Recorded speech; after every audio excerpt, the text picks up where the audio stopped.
خدا یسوع مسیح کی زندگی بخش انجیلی بیان میں سے ہمارے لیے آج کا انجیلی بیان مقدس لوکا کی انجیل اس کا 15واں باب اور اس کی 27ویں آیت سے سنیں۔ مقدس لوکا ایمان پر لکھی گئی انجیل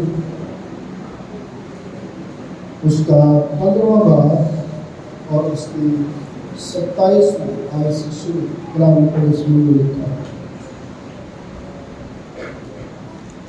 اس نے اس سے کہا تیرا بھائی آ گیا ہے اور تیرے باپ نے پلا ہوا بچڑا ذبح کرایا کیونکہ اسے بھلا چلنا پڑا۔ وہ غصے ہوا اور اندر جانا نہ چاہا، مگر اس کا باپ باہر آ کر اسے منانے لگا۔ اس نے اپنے باپ سے جواب میں کہا، دیکھ اتنے برسوں سے میں تیری خدمت کرتا ہوں اور کبھی تیری حکم ادھوری نہیں، مگر مجھے تم نے کبھی ایک بکری کا بچہ بھی نہ دیا کہ اپنے دوستوں کے ساتھ خوشی مناتا ہے۔ لیکن جب تیرا یہ بیٹا آیا جس میں تیرا مال متا کسبیوں میں پڑا ہے، تو اس کے لیے تو نے پلا ہوا بچڑا ذبح کرایا۔ اس نے اس سے کہا، بیٹا تو ہمیشہ میرے پاس ہے اور جو کچھ میرا ہے وہ تیرا ہی ہے، لیکن خوشی منانا اور شادمان ہونا مناسب تھا کیونکہ تیرا یہ بھائی مردہ تھا اب زندہ ہوا، کھویا ہوا تھا اب ملا۔ یہ ہمارے خدا یسوع مسیح کی انجیل ہے۔ آئیے اپنے سر کو جھکائیں گے اور دعا کریں۔ پیارے خدا، میں تیرا شکر کرتا ہوں کہ آج پھر خدا نے ہم سب اکٹھا کیا تاکہ ہم تیرے کلام اور تیرے احکام جو ہمارے قدموں کے لیے چراغ اور راہ کے لیے روشنی ہے، خداوند تیرے فضل سے پاتے ہوئے تیری برکت پائیں۔ میں اپنے آپ کو تیرے سپرد کر چکا ہوں۔ خداوند کو مجھے جیسا برتن بنا کے استعمال کرنا چاہتا ہے، پر میری ساری نالائکیوں کمزور کو اچھے سے جانتا اور انہیں دور کرنے کی قدرت رکھتا ہے۔ ہم پر رحم کر یسوع مسیح کے نام سے، آمین۔ تشریف رکھیے۔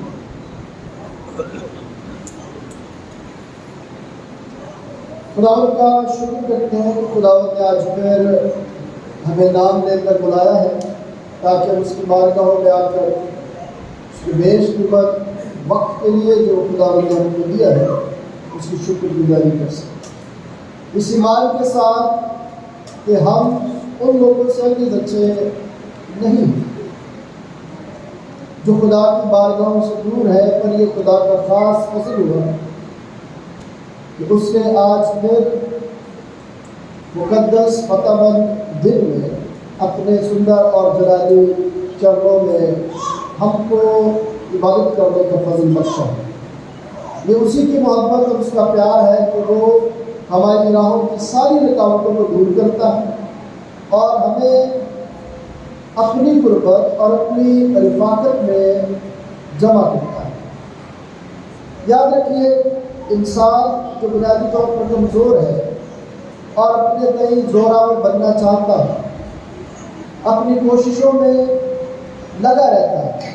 اگر آپ پرانے عہد نامے سے لے کر نئے عہد نامے تک پڑھیں گے تو آپ کو بنی انسان کی ذاتی کوششوں کی بہت ساری مثالیں ملیں گی، اس طرح ذاتی طور پر بنی انسان نے اپنے آپ کو زوراور بنانے کی کوشش کی، پر ہر وہ شخص جس نے اپنے آپ کو اپنی زندگی میں اپنے فہم اور اپنے زور بازو پر کچھ بنانا چاہا، وہ آج بھی قبروں میں پڑے ہوئے۔ لیکن جو خدا کے حکموں کی پیروی کرتے ہیں، جو خدا کے حکموں پر اپنا دھیان لگاتے ہیں، ان کو وہ اپنی رفاقت بخشتا ہے۔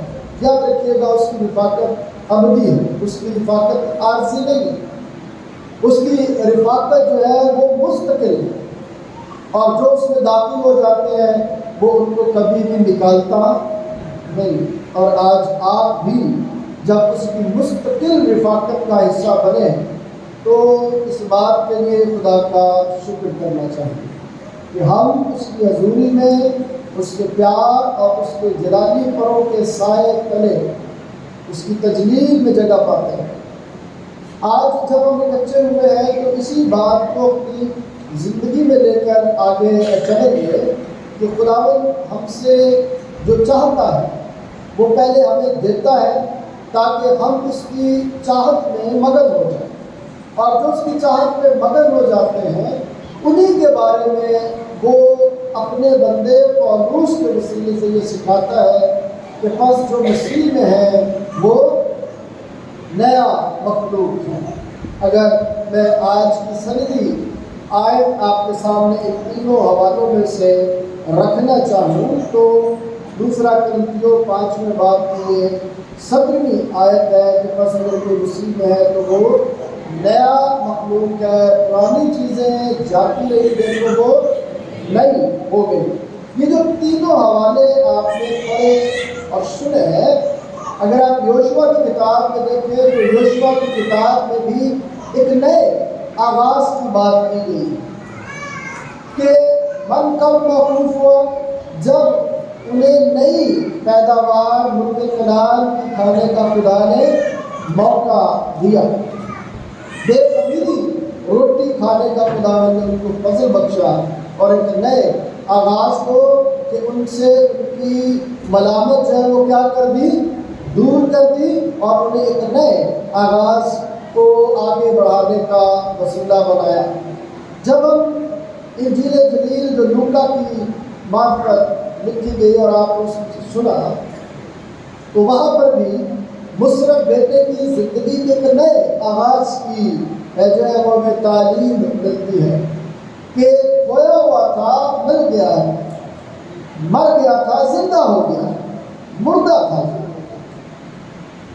جب بنی انسان کی زندگی کو ہم دیکھتے ہیں اور جب بنی انسان اپنی زندگی میں ان باتوں سے جو باتیں اسے نقصان پہنچاتی ہیں، جو باتیں اس کی بھلائی سے تعلق نہیں رکھتی، اگر وہ ان میں سے نکل آتا ہے تو وہ اپنی زندگی کے نئے آغاز کی طرف بڑھتا ہے۔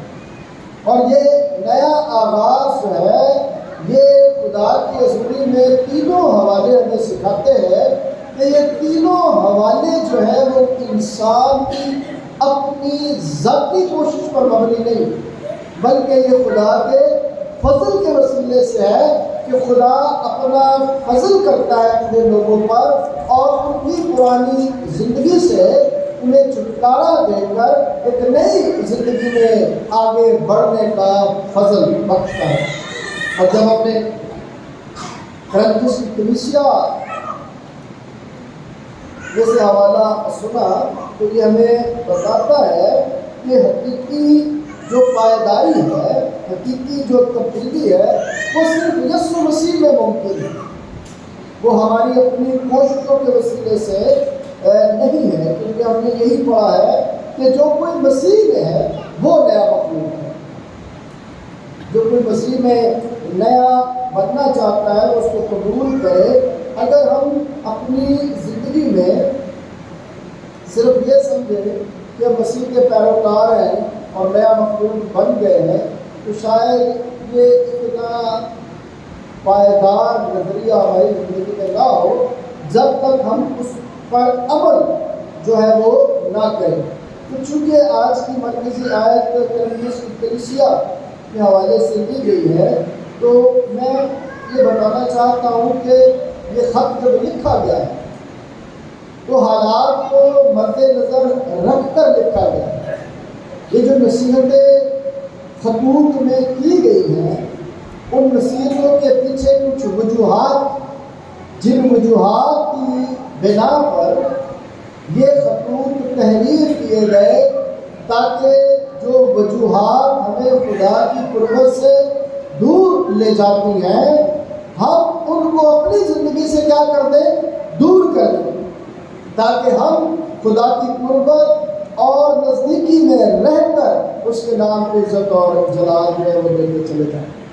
کرنتھس کی کلیسیا چونکہ ایک بڑی معروف بندرگاہ تھی، اور بندرگاہ ہونے کی مناسبت سے وہاں پر بہت سارے مذاہب کے لوگ جو ہے وہ رہتے تھے، آتے تھے، کاروبار کرتے تھے، اور اس دور میں بہت سارے لوگ جو ہے وہ آپس میں گفتگو بھی جاری و ساری رکھتے تھے۔ ظاہر ہے جب کوئی ملتا ہے تو وہ اپنے بارے میں بتاتا ہے، اور کوئی اس کے بارے میں سنتا ہے، اور اپنی فائدے کی باتوں کو اور اپنے نقصان کی باتوں کو بھی وہ جاننے کی کوشش کرتے ہیں، چاہے وہ کاروباری ہوں، چاہے وہ اخلاقی ہوں، چاہے وہ مذہبی ہوں۔ تو اس دور میں اس علاقے کے اندر جو مسیحی تھے ان کی زندگیوں پر بھی اثرات اسی طرح سے ہونے لگے، اور وہ اخلاقی گراوٹ کے ساتھ ساتھ مذہبی گراوٹ کا بھی شکار ہونا شروع ہو گئے، سماجی طور پر بھی وہ کمزور ہونا شروع ہو گئے۔ اور ان کی کمزوری کی وجوہات تھی، اور سب سے بڑی وجہ جو تھی وہ دنیاوی سوچ تھی۔ وہ کیا تھی؟ دنیاوی سوچ تھی۔ جب ہم خدا کے کلام کو پڑھتے ہیں کہ کرنتھس کی کلیسیا میں یہ جو دنیاوی سوچ آ گئی تھی، جس سے ان کا جو روحانی تشخص ہے وہ آلودہ ہو چکا تھا، اور اس آلودگی کی وجہ جو ہے وہ پولس ان پر جو ہے وہ ظاہر کرتا ہے کہ ان کی جو عادتیں ہیں ان کی وجہ سے ان کے اندر یہ آلودگی جو ہے وہ آ گئی، اور جب انسان دنیاوی سوچوں میں پڑ جاتا ہے تو مشکل اس کی زندگی کا حصہ بن جاتا ہے، اور اس مشکل کی وجہ سے ان کے درمیان گمراہی اور انتشار پیدا ہو جاتا ہے، اور انتشار فرقہ پرستی کا وسیلہ بن جاتا ہے۔ اور اگر میں جو باتیں آج کرنے والا ہوں کرنتھس کی کلیسیا کے حوالے سے، وہی باتیں آج موجودہ دور میں بھی کلیسیاؤں میں موجود ہیں، اور نہ صرف کلیسیاؤں میں موجود ہیں بلکہ رہنماؤں میں بھی جو ہے وہ پائی جاتی ہے۔ تو نہ رہنما مبرہ ہے اس سے، اور نہ کلیسیائیں اس سے جو ہے وہ اپنے آپ کو لا تعلق ظاہر کر سکتی ہیں۔ اگر آپ اپنی زندگی میں دیکھنا چاہیں تو جو تقسیم اور فرقہ بندی جو ہے وہ ہمیں کرنتھس کی کلیسیا میں نظر آتی ہے، تو کلام مقدس میں پولس نے یہ بتاتے ہوئے ان پر یہ بات فرقہ پرستی والی تقسیم بندی کی ظاہر کرتا ہے کہ کوئی کہتا ہے کہ میں کیفا کا ہوں، کوئی کہتا ہے میں پولس کا ہوں، کوئی کہتا ہے میں پولس کا ہوں۔ کیا مسیح جو ہے وہ کیا ہے؟ بٹ گیا ہے۔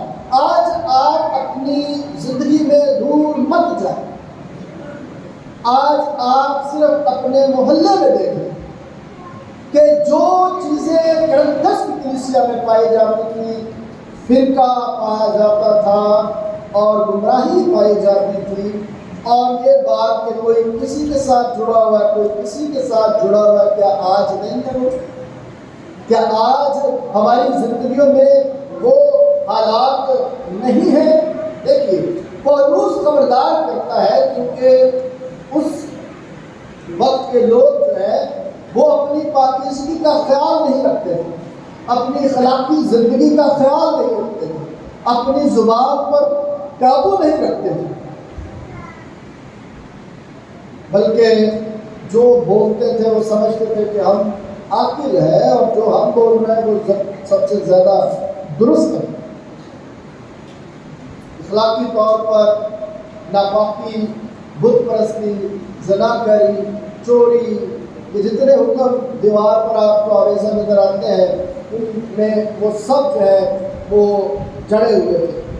پھر یہ جو مادی سوچ کی میں بات کر رہا ہوں، اگر آپ دیکھیں تو پولس کہتا ہے کہ کیا تم میں کوئی دانا نہیں جو تمہارے فیصلے نہ کر سکے؟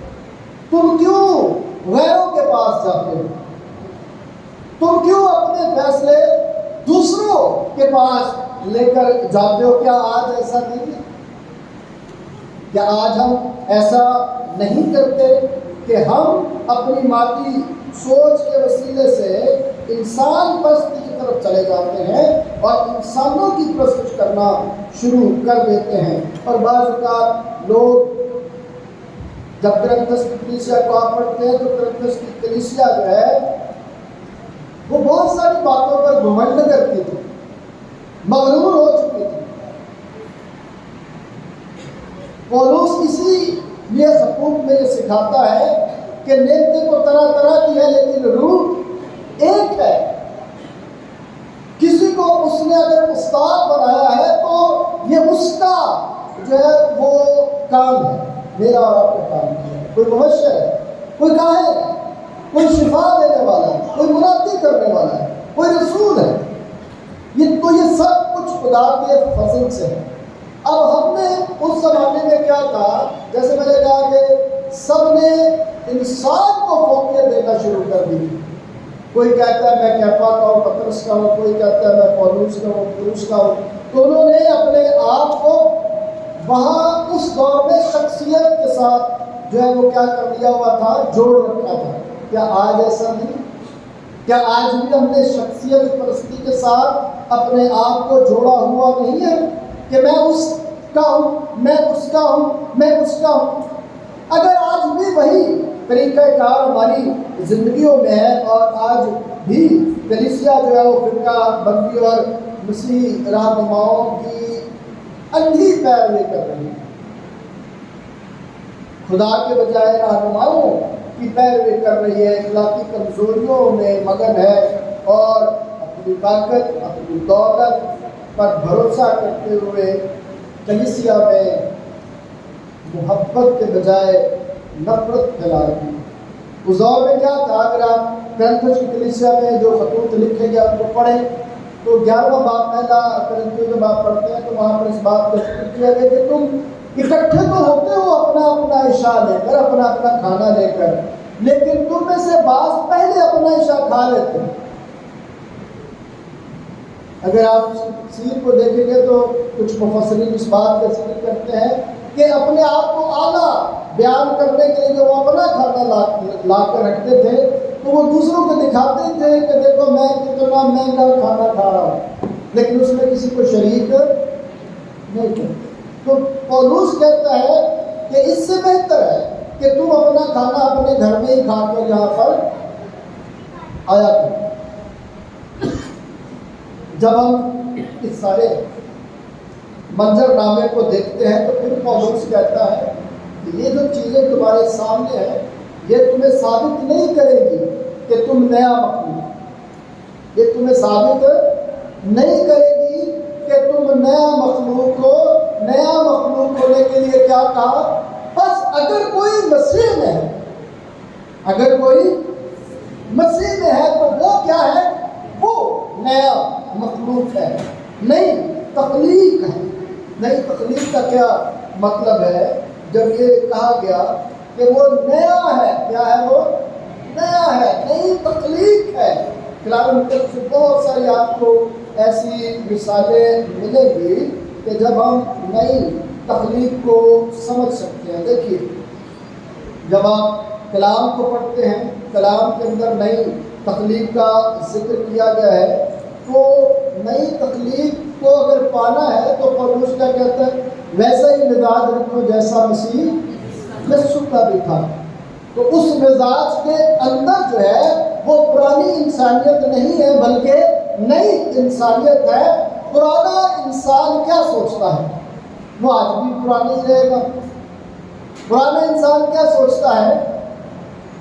ایک دفعہ خدا کے عظیم خادم پادری جیرڈ مل صاحب پیغام دے رہے تھے،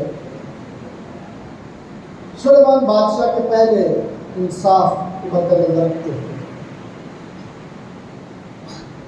انہوں نے اس بات کا ذکر کیا کہ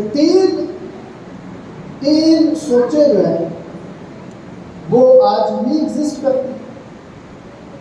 پہلی جو انسانی سوچ ہے کہ سب میرا ہو جائے، انسانی سوچ کیا ہے کہ سب میرا ہو جائے۔ دوسری سوچ کیا ہے؟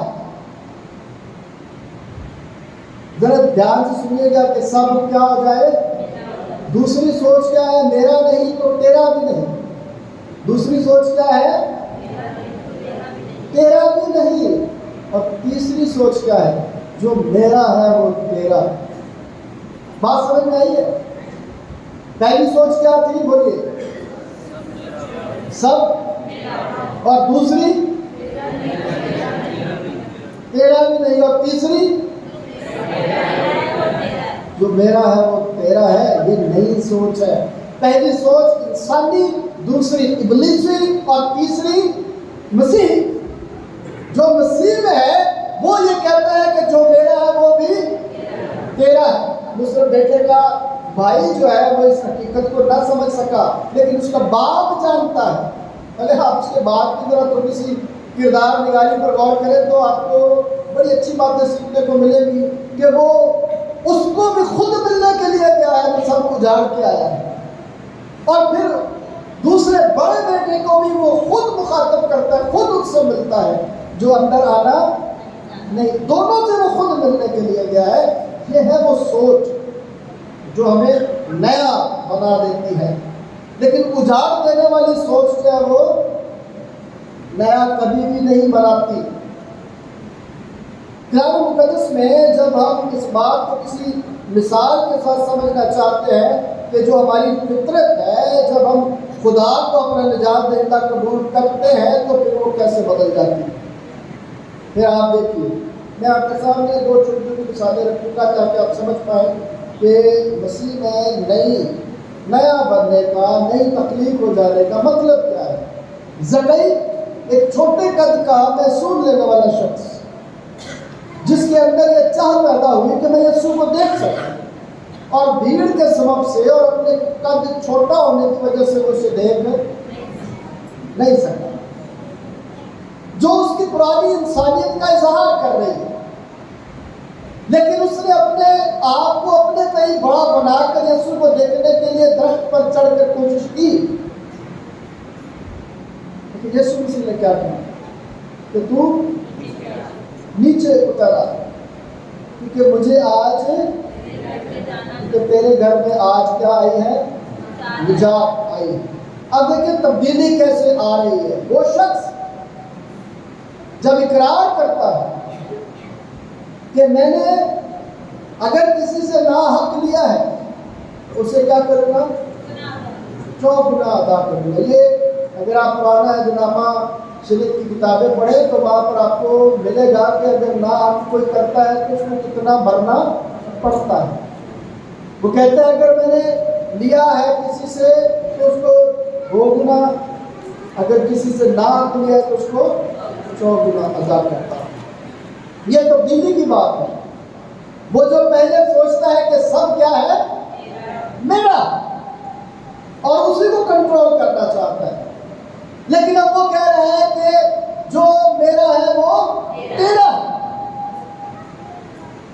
یہ نئے انسان اور نئی تخلیق کو آپ اس طرح سے جان سکتے ہیں.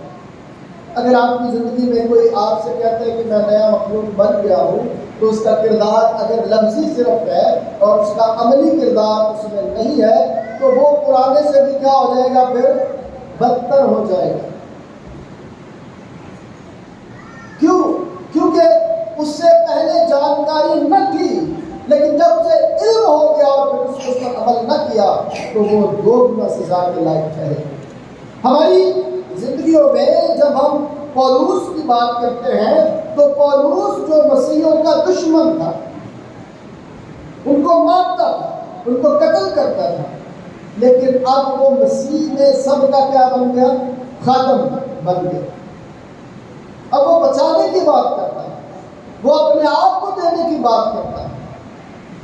آج میں اور آپ جب اس طرح اپنی زندگی میں دیکھتے ہیں تو ہمیں یہ چیزیں سمجھنے کی ضرورت ہے کہ پرانی چیزیں جاتی نہیں، دیکھو وہ نہیں ہو گئی. پرانی چیزوں میں کیا باتیں تھیں؟ اگر میں نے صرف ایک سوچ آپ تک بیان کی ہے کہ سب میرا ہے، اور جب وہ سب میرے کی بات آئے گی تو اس میں پھر جھوٹ بھی شامل ہو جائے گا، چوری چکاری بھی شامل ہو جائے گی، بد اخلاقی بھی آ جائے گی اس کے اندر. کیونکہ وہ چیزوں کو اپنی ملکیت میں لینے کے لیے ہر ایک جائز اور ناجائز طریقہ کیا کرے گا؟ استعمال کیا۔ اسماعیل نے بھی ایسا ہی کیا، لیکن اس کا انجام کیا؟ جو اپنے کہیں اپنی طاقت کا ڈھڈورا پیٹنے کی کوشش کرتا ہے، وہ خدا کی بارگاہوں سے دور اور پرانی انسانیت میں زندگی بسر کرتا ہے، جبکہ جو مسیح کو پہن لیتے ہیں ان کے بارے میں کیا لکھا ہوا ہے؟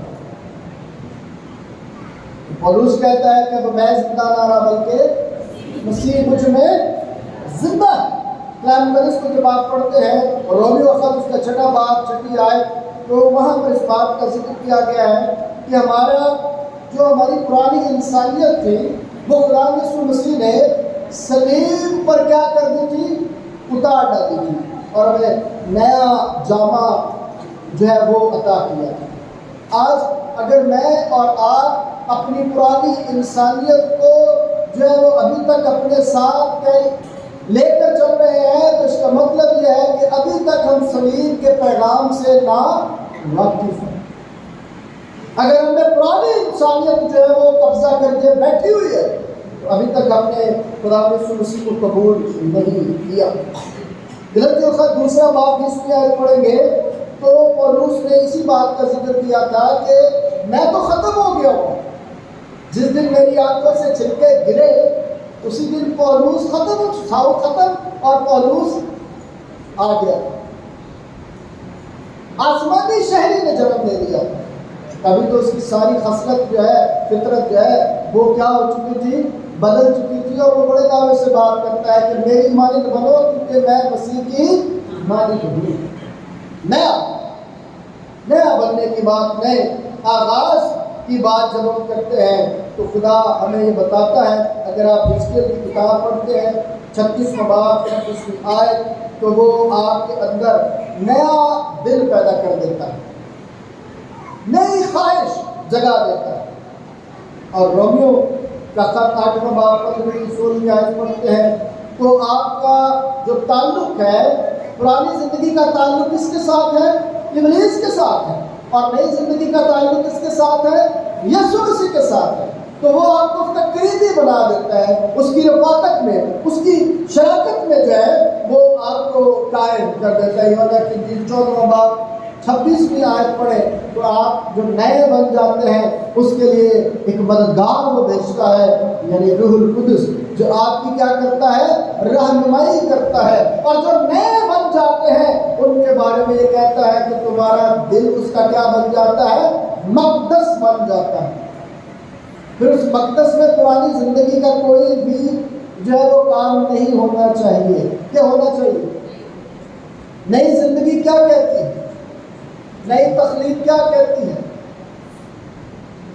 خداوند کے عظیم خادم پاسٹر ارنس مل نے گیت گایا تھا، دنیا والوں نہ روکو، جانے دو مجھے یسوع کے پاس۔ تو یہ طلب ہوتی ہے کہ آج اتوار کا دن ہے تو مجھے خدا کی حضوری میں جانا ہے، کیونکہ میں دنیاوی سوچ سے توبہ کر چکا ہوں، اور اب جو وقت خدا نے مجھے دیا ہے، جو سہولت خدا نے مجھے دی ہے، میں اسے سو کر نہیں گزاروں۔ تو جو لوگ سو کر گزار دیتے ہیں یہ وقت، وہ اپنی زندگی میں کبھی بھی خدا کی قربت میں مستقل مزاجی کے ساتھ داخل نہیں ہو پائیں گے۔ یاد رکھیے افسیوں کے خط میں وہ کہتا ہے کہ نئی زندگی پاکیزگی اور راستہ بازی کا اقرار اور اظہار کرتی ہے۔ جب کوئی مسیح میں آ جاتا ہے تو اس کی زندگی بدل جاتی ہے، اس کا پرانا طرز زندگی جو ہے وہ ختم ہو جاتا ہے، اس کے اندر محبت، پیار اور معافی کا جذبہ جو ہے وہ بڑھ جاتا ہے۔ یہ کہاں سے ملتی ہے؟ کہ نئی زندگی میں خدا نے سکھایا کہ میں نے اپنا تخت و تاج تمہارے لیے چھوڑ دیا تاکہ تمہارے گناہ کا فدیہ دے سکوں۔ غلطیوں خط 6 باب 2 آیت پڑھتے ہیں تو وہاں لکھا ہے تم ایک دوسرے کا بات اٹھاؤ اور وہ مسیح کی شریعت کو پورا کرو۔ جب آپ خدا کی قربت اور رفاقت میں، اس کے جلال میں، اس کے پیار میں اپنے آپ کو نیا بناتے ہیں تو آپ میں سے وہ نئی خوبیاں ظاہر ہونا چاہیے، جیسے پولس کہتا ہے کہ قیمت سے خریدے گئے ہو، اپنے بدن سے خدا کا جلال ظاہر کرو۔ جب ہمارے بدنوں سے خدا کا جلال ظاہر ہوگا تو پھر ہم دنیا دنیاوی سوچ سے لا تعلق ہو جائے، پھر ہم اس کو اپنی زندگی کا محور جانیں گے، پھر ہمارے رویوں میں جو جذبہ پیدا ہوگا وہ خدمت گزاری کا پیدا ہوگا۔ تم میں جو بڑا بننا چاہے وہ کیا کرے؟ اپنے آپ کو نئی سوچ بخش دی اور نیا جذبہ دے دیا کہ ہم اس جذبے کے تحت اپنی زندگی کو بسر کرنا ہے۔ اگر ہماری زندگی میں شکوے اور شکایتیں شکر گزاری کے بغیر آ جاتے ہیں تو پھر ہماری زندگی میں نئی تخلیق کا کوئی بھی تجربہ کسی کو دیکھنے کے لیے ملے گا بھی نہیں۔ اگر نئی زندگی میں مجھے اور آپ کو جاننا اور سمجھنا ہے کہ جو رشتہ خدا نے جوڑا ہے اپنے بیٹے کے خون کے وسیلے سے، میں اس کو کتنا مضبوط بنا رہا ہوں، کتنا خدا کی قربت اور نزدیکی میں اس کے لیے خدا کی شکر گزاری کرتا ہوں۔ جب ہم خدا کے خادموں کو پڑھتے اور سنتے اور دور حاضر میں جو خدا کے خادم رہے ہیں، جو خدا میں سو بھی گئے ہیں، تو جب وہ بات کرتے ہیں تو وہ کچھ اس طرح سے بات کرتے ہیں۔ مارٹن لوتھر کو اگر پڑھیں تو وہ کہتا ہے کہ مسیح میں نیا ہونا صرف ایک نظریے کی یا ایک سوچ کی بات نہیں ہے، بلکہ یہ عملی زندگی کا پیغام کہ آپ عمل میں کیا لاتے ہیں، وہی بتائیں گے کہ آپ کیسے ہو۔ اگر آپ جان ویسلی کو پڑھتے ہیں تو جان ویسلی اس بات کا ذکر کرتا ہے کہ جو لوگ محبت میں ترقی نہیں کرتے وہ نیا مخلوق بھی نہیں ہوتے، کیونکہ محبت کیا کرتی ہے؟ گناہوں کو ڈھانپتی ہے۔ جب ہم خدا کی حضوری میں ان باتوں کو اپنی زندگی میں لیتے ہیں تو سی ایس لوئس نے ایک بات کہی تھی، اس نے کہا تھا کہ جب ہم خدا کی حضوری میں اپنے آپ کو بالکل نیا بنانا چاہتے ہیں اور ثابت کرنا چاہتے ہیں تو پھر ہمیں عملی طور پر اپنی اچھائی کو ظاہر کرنے کی ضرورت ہے۔ یسوع مسیح نے کیا کہا تھا کہ تمہارے جو کام ہیں وہ جب زمین پر خدا کی مرضی کے مطابق اپنے باپ کی مرضی کے مطابق ہوں گے تو پھر آسمان پر خوشی منائی جائے گی۔ لیکن اپنے لیے اگر اپنی زندگی میں لوگ کام کرتے ہیں اور اپنی فوقیت کے لیے کام کرتے ہیں تو یاد رکھیے گا کہ مسیح میں صرف اچھا نہیں بننا بلکہ مسیح کے مزاج کو بھی اپنانے کی ضرورت ہے۔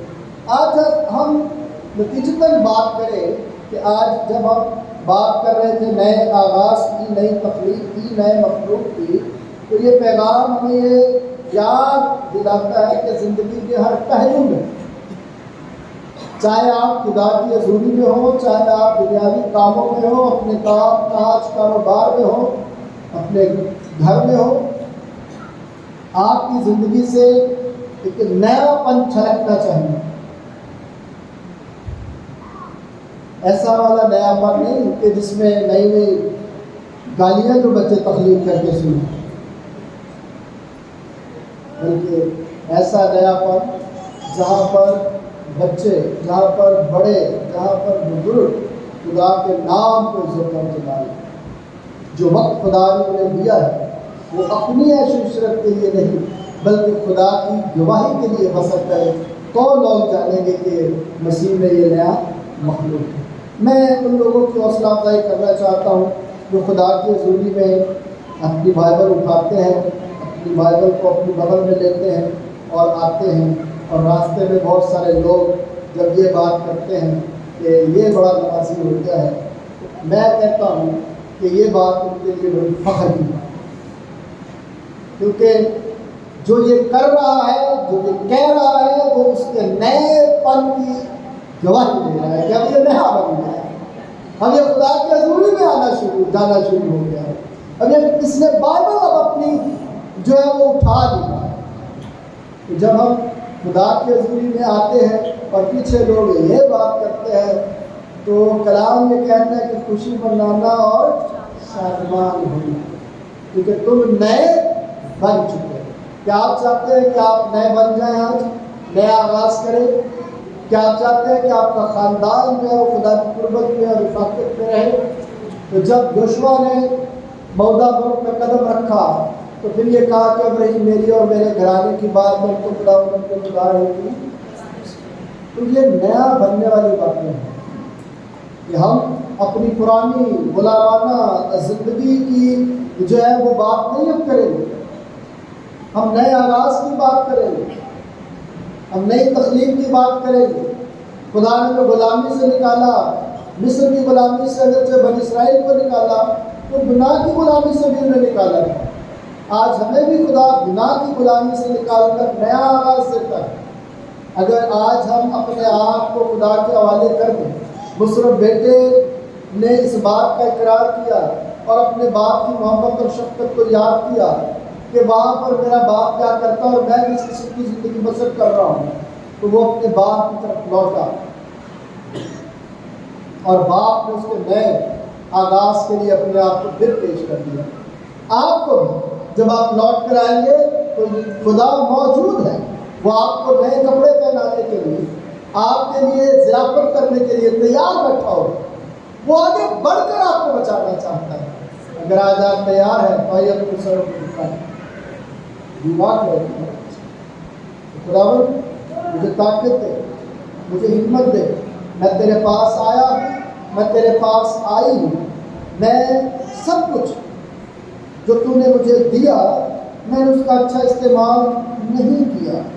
مجھے یہ فضل بخش تاکہ میں تیری پاک حضوری میں تیرے پیار اور تیرے جلال کے لیے پھر سے نیا بن جاؤں. خدا اس کلام کو وسیلے سے مجھے اور آپ سب کو برکت بخشے. آمین.